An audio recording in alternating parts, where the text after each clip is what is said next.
Okay. కులగణనపై కేంద్ర ప్రభుత్వం తీసుకున్న వైఖరిని సిపిఐ స్వాగతిస్తూ ఉంది.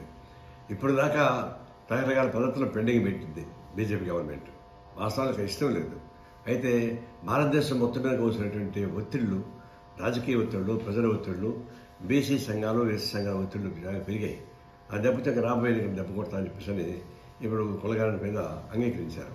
అయితే అంగీకరించిన వరకు సంతోషం, మేము స్వాగతం అవుతున్నాం. టైం బౌండ్ పెట్టారా, కాల పరిమితి పెట్టి ఆ లోపల పరిష్కారం చేయాలి తప్ప కాల పరిమితి లేకుండా చేయడానికి వీల్లేదు. అయితే దీని మీద సోషల్ మీడియాలో రకరకాల ధర్మ సందేహాలు ఏర్పరుస్తున్నారు. ఇది చేస్తారా, చేయరా, చేస్తే ఏమి నష్టం వస్తుంది, చేస్తే యువతకు లాభం వస్తుంది అని అనవసరంగా